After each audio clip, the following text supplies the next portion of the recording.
નમસ્કાર મિત્રો આજે આપણે આપણું ચેપ્ટર 5 છે પૃષ્ઠ રસાયણ વિજ્ઞાન એની અંદર આપણે હવે નવા ટોપિક સાથે જોડાયા છીએ દ્રાવણ કલામાંથી અધિશોષણ।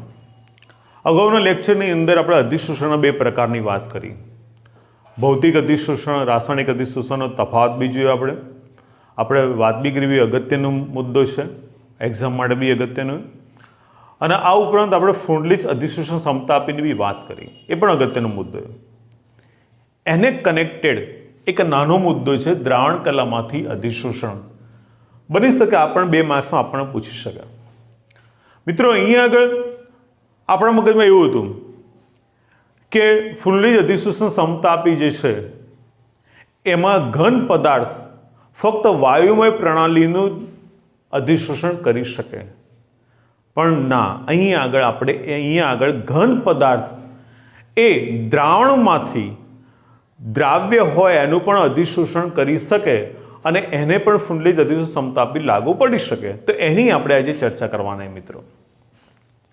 ઉદાહરણ તરીકે આપીએ તો જ્યારે એસિડિક એસિડ હોય અને એસિડિક એસિડનું પાણીમાં દ્રાવણ બનાવેલું હોય મિત્રો, ત્યારે એની અંદર જે સક્રગુજ ચારકોલ ઉમેરી દેવામાં આવે, બરોબર, તો એ એસિડનો કેટલોક ભાગ શું કરશે? અધિશોષિત કરશે મિત્રો, અધિશોષિત। એટલે અહીંયા જોવા જેવી બાબત અહીંયા કઈ કે સક્રગુજ ચારકોલ ઘન પદાર્થ દ્રાવણ લીધેલું એ દ્રાવણમાંથી દ્રાવ્યનો અધિશોષિત થાય, એટલે કે એસિડિક એસિડ શોષાય, તો અહીંયા આગળ આપણે કહી શકીએ દ્રાવણ કલામાંથી અધિશોષણ। બીજું ઉદાહરણ આપું મિત્રો કે તમે લિટમસ દ્રાવણ, હવે આપણે લિટમસ પેપર તો સાંભળ્યા, કારણ કે આપણે 11મા ધોરણમાં પ્રેક્ટિકલ કરેલા, લાલ લિટમસ, ભૂરું લિટમસ। એકચ્યુઅલી લિટમસ એ સાદા પેપર હોય અને પછી એને લિટમસ દ્રાવણમાં ડૂબાડીને સૂકવી દો એટલે એ પ્રકારના લિટમસ પેપર બની જાય। માનો કે લાલ દ્રાવણ લીધું હોય લિટમસ પેપરનું અને સાદા પેપર અંદર ડૂબાડો તમે અને સૂકવો એટલે લાલ લિટમસ બની જાય। તો એ રીતે લિટમસ દ્રાવણ હોય અને લિટમસ દ્રાવણની અંદર સક્રગુજ ચારકોલ આપણે ઉમેરી દઈએ। સક્રગુજ ચારકોલ ઉમેરશું આપણે એટલે શું થશે કે સક્રગુજ ચારકોલ એમાંથી રંગ જે છે કલર શોષે, અધિશોષણની ક્રિયા થશે અને જે લિટમસ દ્રાવણ હોય એ લિટમસ દ્રાવણનો રંગ આછો થઈ જાય। તો આ બી આ જ ઉદાહરણ કહી શકાય। ત્રીજું ઉદાહરણ મિત્રો કે મેગ્નેશિયમ હાઇડ્રોક્સાઇડ એટલે કે MgOH2। મેગ્નેશિયમ હાઇડ્રોક્સાઇડ જે હોય એની અંદર આપણે મેગ્નેશન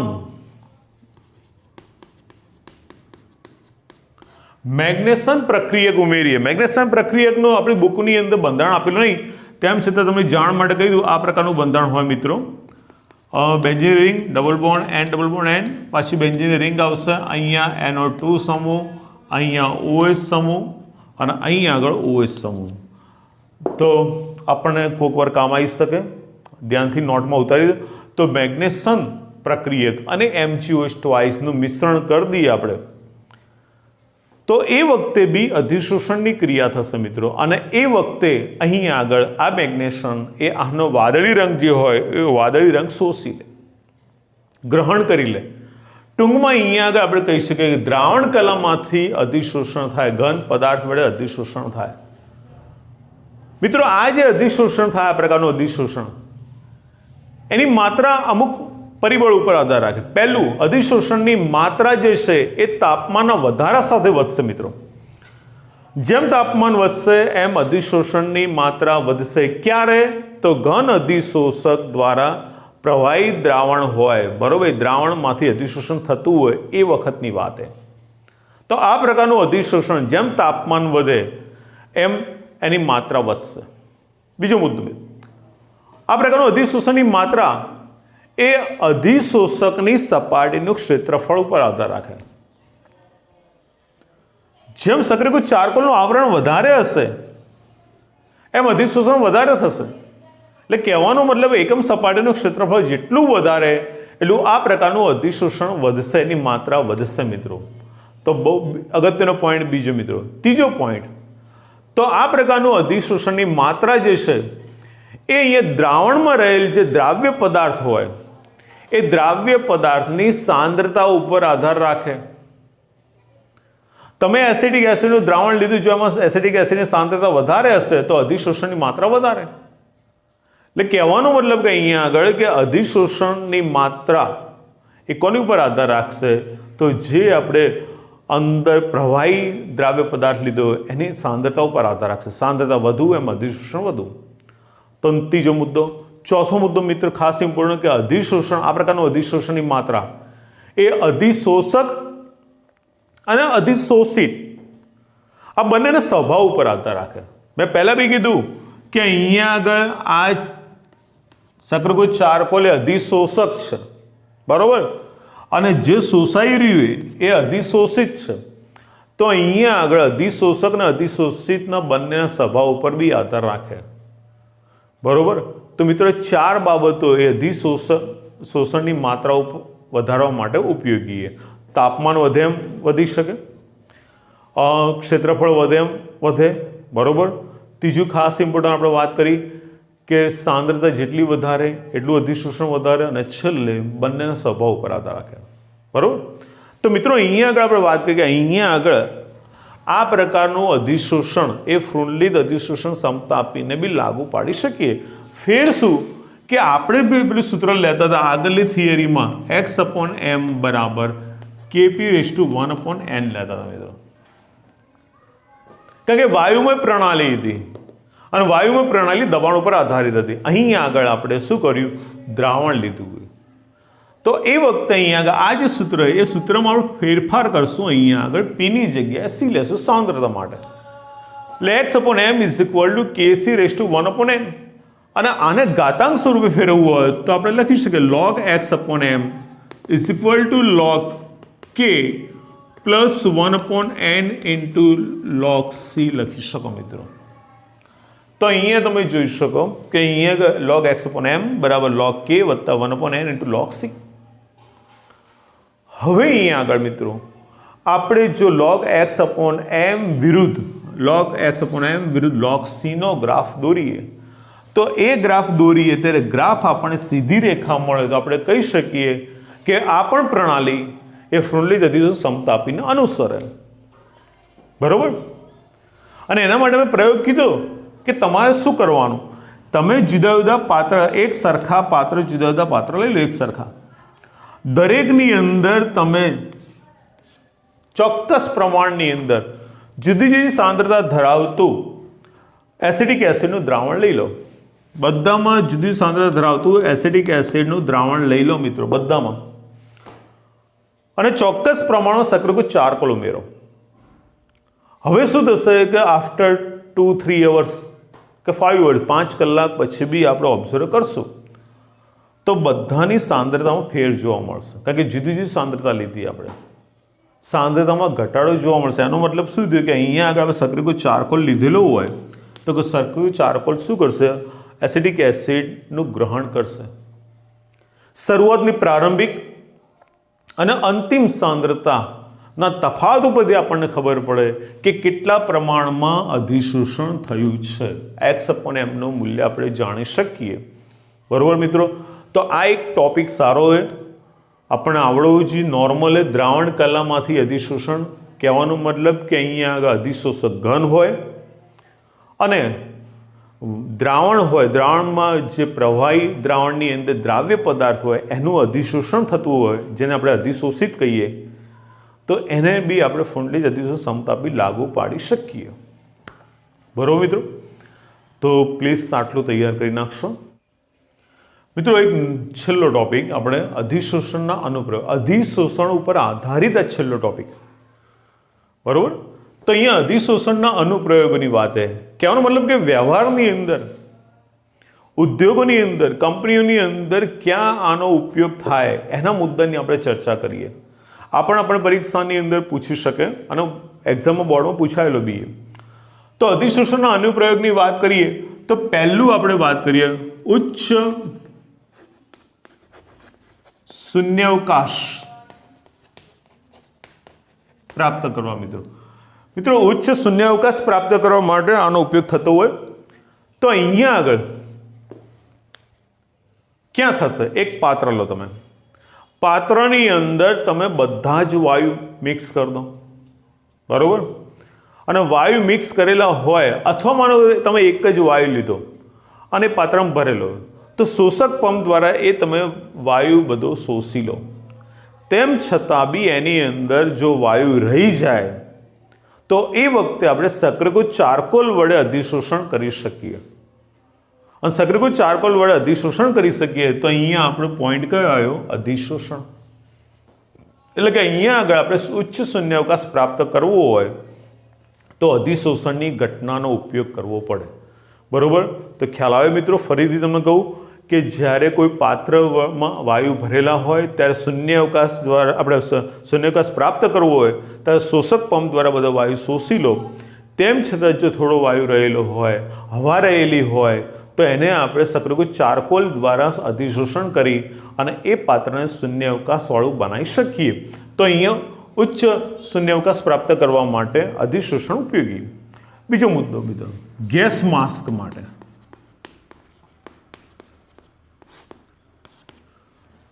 અત્યારે તમે જુઓ તે કોરોનાના લીધે આપણે માસ્ક તો બાંધીએ જ છીએ, બરાબર? જુદા જુદા પ્રકારના માસ્ક હોય, કલરિંગ હોય, બ્લેક એન્ડ વ્હાઇટ હોય, જુદા જુદા. પણ અહીં આગળ ગેસ માસ્કની વાત કે જ્યારે માનો કે કોલસાની ખાણ હોય અને કોલસાની ખાણ હોય એની અંદર માર્સ વાયુ ઉત્પન્ન થતો હોય, જે શ્વાસમાં આવે તો ગુંગળામણ થઈ અને માણસો મૃત્યુ પામી શકે. એવી રીતે ક્લોરીનવાળું કોઈ ફેક્ટરીમાં ક્લોરીન વાયુ ઉત્પન્ન થતો હોય, એવો બી ક્લોરીન વાયુ જો શ્વાસમાં આવે તો ગુંગળામણથી માણસ મૃત્યુ પામી શકે. તો આવી ફેક્ટરીઓમાં, આવી ખાણની અંદર કામ કરવા માટે જે વર્કર હોય એ વર્કરો આ ગેસ માસ્કનો ઉપયોગ કરતા હોય. અને ગેસ માસ્ક કેવું હોય? બાંધેલું હોય, કમ્પ્લીટ હોય, શ્વાસ લેવા માટેની પ્રોસેસ બી હોય, પણ આજુબાજુ અહીંયા આગળ સક્રિયકૃત ચારકોલનું આવરણ આવેલું હોય. સક્રિયકૃત ચારકોલ વધારાનો ક્લોરીન વાયુ હોય અથવા માર્સ વાયુ શોષી નાખે, અહીંયા જમા થાય અને પેલા જે લેબર વર્ક કરતા હોય, કામ કરતા હોય, સરળતાથી કામ કરી શકે. તો ત્યાં પણ અધિશોષણની ક્રિયા, ત્યાં પણ વાયુઓનું સક્રિયકૃત ચારકોલ ઉપર અધિશોષણ થાય. તો ગેસ માસ્ક માટે બી ઉપયોગી છે. ત્રીજું મિત્રો, ભેજનું નિવારણ માટે. મિત્રો આ બી અગત્યનો પોઈન્ટ. કેટલાક સાધનો હોય, નાના નાના ઇન્સ્ટ્રુમેન્ટ હોય, ઇલેક્ટ્રોનિક સાધનો હોય, નાના નાના પાર્ટિકલ્સ હોય, પાર્ટ્સ જેને આપણે કહીએ, એ ભેજના કારણે બગડી જતા હોય. અને એના લીધે શું થાય કે આપણું ઇન્સ્ટ્રુમેન્ટ આખું બોગસ થઈ જાય, આપણું આખું ઇલેક્ટ્રોનિક્સ સાધન હોય નકામું થઈ જાય. તો એવું ના થાય એટલા માટે આ જ્યારે પ્રોડક્ટ બનતી હોય તો એ વખતે અહીંયા આગળ ભેજ ના લાગે એટલા માટે અહીંયા આગળ સિલિકા જેલ, મિત્રો સિલિકા જેલ અથવા એલ્યુમિનિયમ જેલનો ઉપયોગ થતો હોય. મિત્રો સિલિકા જેલ અથવા એલ્યુમિનિયમ જેલનો ઉપયોગ થાય. ભેજ શોષક છે, ભેજ શોષી લેશે એટલે આપણે જે ઇન્સ્ટ્રુમેન્ટ હોય, આપણે જે સાધનો હોય એને નુકસાન થાય નહીં. તો અહીંયા પણ કઈ ઘટના? અધિશોષણ જવાબદાર છે મિત્રો, ખાસ, બરોબર? ત્યાર પછી આપણે વાત કરીએ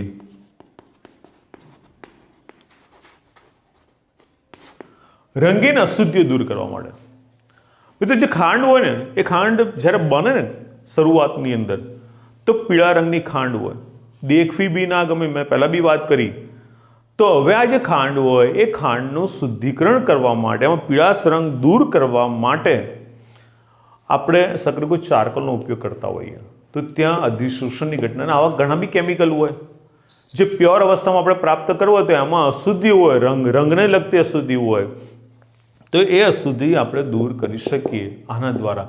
મિત્રો તમને એ બી તમને કહું કે પાણીના શુદ્ધિકરણ જે પ્લાન્ટ હોય ને, એ પ્લાન્ટની અંદર તમે જુઓ કે આપણે જે ધરોઈનું પાણી આવે તો એમાં શુદ્ધિકરણ માટે, અધિશોષણ માટે ફટકડીનો ઉપયોગ થાય, બરોબર?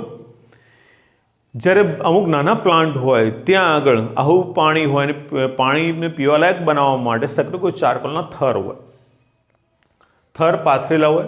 તમે ગટરનું પાણી બી અંદર નાખો ઉપરથી, તો ઉપરથી નાખશો એટલે ગટરના પાણીમાં જે સ્મેલ હોય અને કલર હોય સક્રિયકૃત ચારકોલનો શોષાઈ જાય. ત્યાર પછી જે પાણી આવશે એ પાણી રંગવિહીન અને સ્વાદવિહીન, એટલે કે એમાં જે સ્મેલ પણ નહીં હોય. હવે જે પાણી આવે એ પાણીની અંદર અશુદ્ધિ કઈ હશે? ક્ષાર હશે. અને એ ક્ષારને દૂર કરવા માટે આપણે આયન વિનિમય પદ્ધતિ 11મા ધોરણમાં ભણી ગયા એવા જુદા જુદા રેઝિનમાંથી પાસ કરીએ એટલે એ આપણને પાણી શુદ્ધ અવસ્થામાં મળે. ટૂંકમાં અહીંયા સગર્કો ચારકોલ ઉપયોગ કેમ કર્યો? કારણ કે એ શું કરે? કલર એટલે કે રંગ શોષી લે અને સ્મેલ શોષી લે, ગંધ શોષી લે. તો અહીંયા આગળ આપણે વાત કરીએ રંગીન અશુદ્ધિઓ દૂર કરવા માટે બી કઈ ઘટના જવાબદાર? અધિશોષણ ઉપયોગી. ત્યાર પછી આપણે વાત કરીએ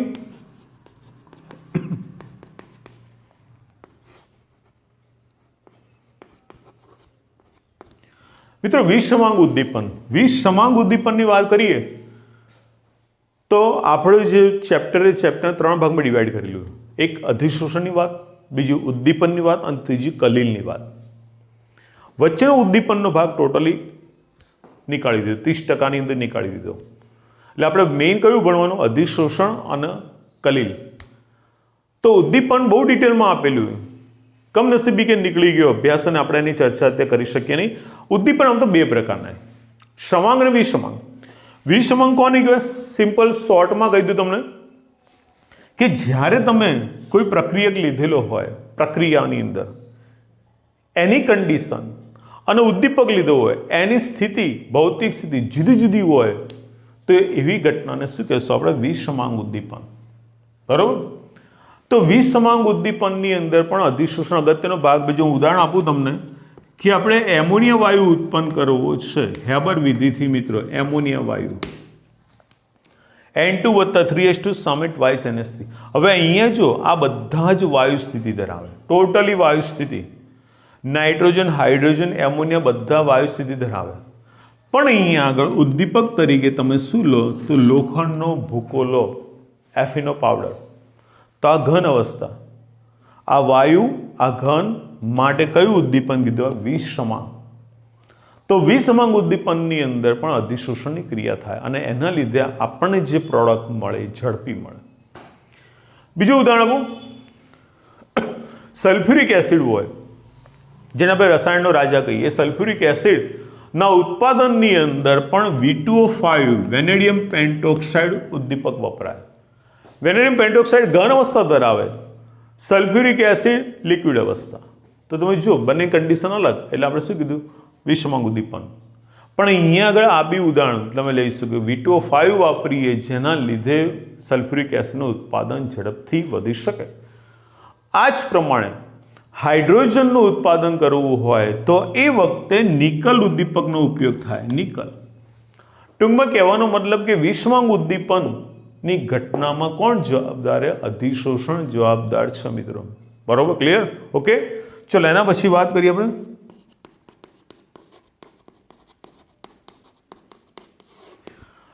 મિત્રો રોગ મટાડવા માટે બી અધિશોષણ અગત્યનું. હવે તમને એમ થાય રોગ મટાડવા માટે કઈ રીતે? ઘણી વાર આપણે વિચારીએ કે આપણે ટેબ્લેટ લઈએ, કેપ્સ્યુલ લઈએ, જાય પેટમાં તો માથાનો દુખાવો મટી જાય, પગનો દુખાવો મટી જાય, કારણ કે ટેબ્લેટ તો અહીંયા જ હોય, માથા કે મગજ આપણે માથા કે પગ સુધી પહોંચતી જ નહીં. તો કઈ રીતે વર્ક કરતું હશે? તો મિત્રો આ સમજવા માટે આપણું જે છેલ્લું ચેપ્ટર જે છે રોજિંદા જીવન રસાયણ વિજ્ઞાન, એમાં થોડા પ્રમાણમાં એની માહિતી આપેલી છે, બહુ ઉપયોગી માહિતી. કમનસીબ કે આપણું ચેપ્ટર આપણા અભ્યાસમાં નથી. એટલે બરાબર, બાકી તમે જો ફ્રી હો તો વાંચવા જેવું ચેપ્ટર બહુ સારું છે અને એમાં તમને સ્પષ્ટ એની ક્રિયાવિધિ, મિકેનિઝમ ટોટલી આપ્યું કે કેવી રીતે ટેબ્લેટ વર્ક કરે છે, દવા કેવી રીતે અસર કરે એ તમને અંદર આપેલું. આપણે અહીંયા વાત કરીએ રોગ મટાડવા માટે. માનો કે આપણને ડાયરિયા થઈ ગયા, જેને આપણે ઝાડા કહીએ, અતિસાર, બહારનું કશું ખાધું આપણે મિત્રો, બરાબર, અને એમાં જે પ્રજીવ હોય, પ્રજીવ જે તમારે બાયોલોજીમાં ભણો તમે, અમીબા, પેરામિશિયમનો ઘણા બધા પ્રજીવ હોય, તો એ અમુક પ્રકારના એમ્બોબિયાસિસ નામના પ્રજીવી આપણા શરીરમાં દાખલ થઈ ગયા, હોજરીમાં આવી ગયા. એના લીધે આપણે ડાયજેશન જે સિસ્ટમ હોય એ વિક્ષેપ પાડી નાખ્યો, એમ ડાયજેશન સિસ્ટમ ખોરવી નાખી, પચતું નહીં, સીધું ઝાડા થઈ જાય. તો એ વખતે જ્યારે તમે ટેબ્લેટ લો અથવા કેપ્સ્યુલ લો, એ સીધી તમારા શરીરમાં દાખલ થાય હોજરીમાં, અને એની સપાટી ઉપર આવા જે સૂક્ષ્મ જીવાણુ હોય, બરાબર, પ્રજીવ જેવા, એને એ શું કરે, એબ્સોર્બ કરી નાખે, શોષી લે, શોષી kill otherwise stop the growth, કાં તો મારી નાખે કાં તો એમનું વૃદ્ધિ અટકાવી નાખે, અને એ રીતે આપણો ડાયજેશનનો પ્રોબ્લેમ સોલ્વ થઈ જાય. ટૂંકમાં જુદા જુદા ડિસીઝ મટાડવા માટે, રોગ મટાડવા માટે પણ અધિશોષણ જવાબદાર છે મિત્રો. ખ્યાલ આવ્યો? તમે 11મું ધોરણ ભણી ગયા કે ભાઈ કોઈ પણ સિરપ હોય, એ સિરપ જે કફ સિરપ કે ગમે તે સિરપ હોય, તો સિરપની અંદર તમે જો આલ્કોહોલનું પ્રમાણ હશે, વાંચજો તમે 1.5 mg મિથેનોલ કે ઇથેનોલ લખેલું હશે, આલ્કોહોલ હોય. ઇવન કફ સિરપ હોય. હવે કફ સિરપ જ્યારે એમાં કન્ટેન્ટ મિક્સ કરેલું હોય, દવા મિક્સ કરેલી હોય, કેમિકલ મિક્સ કરેલું હોય, અને જ્યારે આપણા શરીરમાં દાખલ થાય ત્યારે આપણે ગળાની અંદર જે સ્કિન હોય ત્યાં આગળ આલ્કોહોલના લીધે એ કન્ટેન્ટયુક્ત દવા અધિશોષિત થાય, શોષાય, અને પરિણામે ત્યાં આપણે ગળાની અંદર ક્યાંય પણ કફ જામેલો હોય તો મિત્રો એ કફ નીકળી જાય, દૂર થઈ જાય, તો અહીંયા અધિશોષણ જવાબદાર. ટૂંકમાં આપણા શરીરમાં જે ડિસીઝ છે, રોગો મટાડવા માટે બહુ ઉપયોગી આપણું આ જે અધિશોષણ ઘટના. બરાબર? તો ક્લિયર? ચલો આગળ વાત કરીએ મિત્રો. તો ફીણ પ્લવન પદ્ધતિ.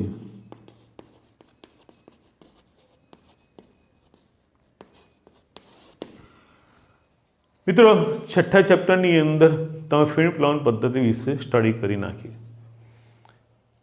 તમને ખબર જે સલ્ફયુક્ત કાચી ધાતુ હોય, એ પછી ZnS હોય, PbS હોય, CuS હોય, Cu2S હોય, Ag2S હોય, આ બધી સલ્ફયુક્ત કાચી ધાતુ હોય એનું સંકેન્દ્રણ કરવા માટે પાત્રની અંદર આપણે ટર્પેન્ટાઇન અથવા પાઇન ઓઇલ લઈએ, ફીણ ઉત્પન્ન કરતા પદાર્થો બી નાખીએ આપણે અંદર, અને પાણીને બધું મિક્સ નાખી દઈએ. ત્યારે તમે જોજો રેતી માટીના કણો દ્રાવણના તળિયે જમા થઈ જાય, ટર્પેન્ટાઇનથી ભીંજાતા નહીં. જ્યારે અંદર સલ્ફયુક્ત કાચી ધાતુ હોય, એ સલ્ફયુક્ત કાચી ધાતુ જે હોય એ અહીંયા આગળ ટર્પેન્ટાઇન અથવા પાઇન ઓઇલ દ્વારા અધિશોષિત થઈ જાય, ફીણ ઉત્પન્ન થાય, એટલે એની સાથે દ્રાવણની સપાટી ઉપર તરે છૂટા પાડી શકાય, સંકેન્દ્રિત કરી શકાય. તો અધિશોષિત થઈ જાય, અધિશોષણની ક્રિયા દ્વારા જ આપણે સલ્ફયુક્ત કાચી ધાતુનું સંકેન્દ્રણ કરી શકીએ મિત્રો. બરાબર? તો પણ અધિશોષણ ઉપયોગી. એના પછી વાત કરીએ મિત્રો આપણે તો નિષ્ક્રિય વાયુ.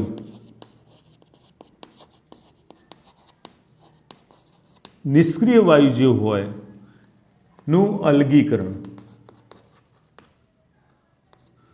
મિત્રો નિષ્ક્રિય વાયુ હવે આપણને ખબર helium, neon, argon, krypton, xenon, radon, આપણે નિષ્ક્રિય વાયુ. હવે આ બધા વાયુ હોય એમનું તમારે અલગીકરણ કરવું હોય, છૂટા પાડવા હોય, તો એ વખતે શું કરી શકીએ આપણે? તો એના માટે બી આપણને અધિશોષણ ક્રિયા જ મદદ કરશે. એમાં મિત્રો આમ તો તમને કહું કે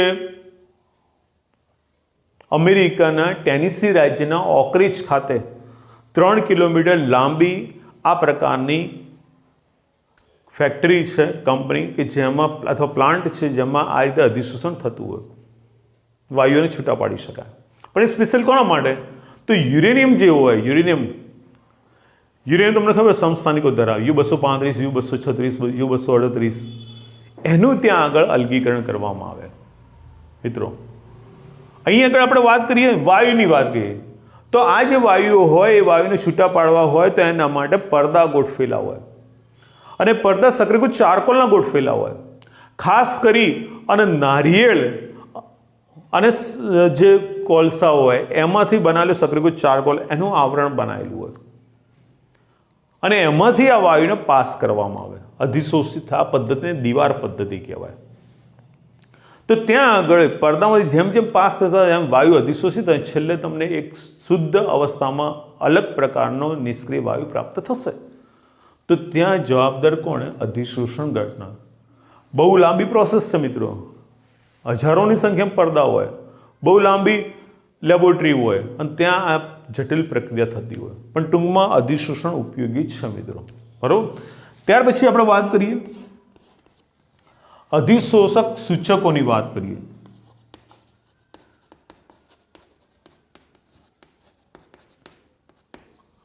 અધિશોષણ સૂચકો. મિત્રો, તો કેટલાક અવક્ષેપ કે જેને આપણે સિલ્વર હેલાઇડ એટલે કે AgX ની સપાટી ઉપર ઇઓસિન અથવા ફ્લોરેસિન વગેરે સૂચકો દ્વારા આપણે એને અવક્ષેપિત કરી શકીએ અને એના કારણે અંતિમ બિંદુ જ્યારે પ્રાપ્ત થાય ત્યારે એનો લાક્ષણિક રંગ જોવા મળે. મિત્રો, આ જે વસ્તુ જે છે આપણું કમનસીબી કે આપણે પ્રેક્ટિકલ બી હાલ કશું કરી શકતા નહીં, સ્કૂલો બંધ. બાકી તમારા 11-12ની અંદર તમને ખબર અનુમાપન કદમાપક જે આપણે સ્ટડી કરી બીરેડ પીપેટ તેવા એ પ્રકારના જે પ્રયોગો હોય એ પ્રયોગોની અંદર આ પ્રકારના સૂચકો વાપરવામાં આવે જે સૂચકો અધિશોષણની ક્રિયા કરે અને અંતિમ બિંદુએ એ આપણને લાક્ષણિક રંગ પ્રાપ્ત કરે જેના લીધે આપણે આગળ અભ્યાસ કરી શકીએ. તો એવા સૂચકોને અધિશોષણ સૂચકો બી કહેવાય. અને યાદ રાખજો 2 નામ તમે ઇઓસિન અને ફ્લોરેસિન આ આપણને MCQમાં પૂછી શકે. બરાબર મિત્રો? ચલો એના પછી વાત કરીએ ક્રોમેટોગ્રાફી વિશ્લેષણમાં.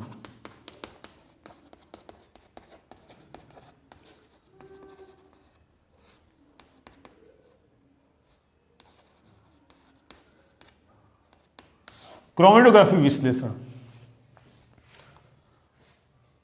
મિત્રો કેમિસ્ટ્રીની ખાસિયત છે કે જ્યારે તમે આગળ સ્ટડી કરો તો એક એક શબ્દ ઉપર તમારે આખા ટોપિક હોય મોટા. 6ઠ્ઠા ચેપ્ટરની અંદર તમે ભણ્યા હશે એમાં ક્રોમેટોગ્રાફી શબ્દ આવ્યો છે. હવે આ ક્રોમેટોગ્રાફી શબ્દની આખો ટોપિક એના ઉપર તો ફોરેન ઓથરો અથવા ઘણા બધા લેખકોએ જુદી જુદી બુકો લખેલી હોય જે આપણે ઉચ્ચ અભ્યાસમાં કામ આવતું. અહીંયા આપણે ખાલી શબ્દ જ વાત કરી. તો ક્રોમેટોગ્રાફી જે હોય એના વિશ્લેષણની અંદર ખાસ કરીને કેમ વપરાય? વૈશ્લેષિક રસાયણમાં, ઉપરાંત ઔદ્યોગિકની અંદર, કંપનીની અંદર, ત્યાં આગળ આપણને અધિશોષણ ઉપયોગી છે. ક્રોમેટોગ્રાફીના ઘણા બધા પ્રકાર બી, પેપર ક્રોમેટોગ્રાફી, ગેસ ક્રોમેટોગ્રાફી, આ બધું 6ઠ્ઠા ચેપ્ટરની અંદર આપણને શોર્ટમાં આપેલું હોય. બરાબર? પણ ટૂંકમાં કહેવાનો મતલબ કે પદાર્થોનું અલગીકરણ કરવું હોય તમારે, છૂટા પાડવા હોય તમારે પદાર્થો, અમુક પદાર્થો અમુક ક્રિયાથી જ છૂટા પડે તો એ વખતે આપણે અધિશોષણ ઉપયોગી. મિત્રો, અહીંયા આગળ કહેવાનો મતલબ એ કે આપણે બધા મુદ્દા જોયા. અનુપ્રયોગ ઉચ્ચ શૂન્યાવકાશ પ્રાપ્ત કરવા માટે અધિશોષણ ઉપયોગી, ગેસ માસ્ક માટે ઉપયોગી, ભેજનું નિવારણ કરવા માટે ઉપયોગી, રંગીન અશુદ્ધિ દૂર કરવા માટે ઉપયોગી, વિષમાંગ ઉદ્દીપનની અંદર પણ આપણને ઉપયોગી, ઇવન રોગ મટાડવા માટે બી અધિશોષણ ઉપયોગી, ફીણ પ્લવન પદ્ધતિમાં પણ આપણે સલ્ફેટ કાચી ધાતુ પ્રાપ્ત કરવા માટે ઉપયોગી, નિષ્ક્રિય વાયુને છૂટા પાડવા હોય તો બી ઉપયોગી, અધિશોષણ સૂચકો તરીકે બી વર્તે અને ખાસ ક્રોમેટોગ્રાફીના વિશ્લેષણ માટે બી ઉપયોગી. તો પરીક્ષાની અંદર આપણા જે 8-10 મુદ્દા એમાંથી આપણે MCQ બી પૂછી શકાય. માનો કે 3 માર્ક્સમાં પૂછાય તો 6 મુદ્દાની ચર્ચા કરવાની અને મિત્રો આપણને જો 2 માર્ક્સમાં પૂછાય તો 4 મુદ્દાની વાત કરવાની. બરાબર? તો હવે અહીંયા આગળ આ અધિશોષણને લગતા ટોપિક ક્લિયર થઈ ગયા. મેં પહેલાં બી કીધું 3 ભાગમાં ડિવાઈડ કરેલું હોય: અધિશોષણ, ઉદ્દીપન અને કલીલ. તો હવે આપણે નેક્સ્ટ લેક્ચરની અંદર આપણે કલીલ વિશે ડીપમાં ચર્ચા કરશું. ઓકે.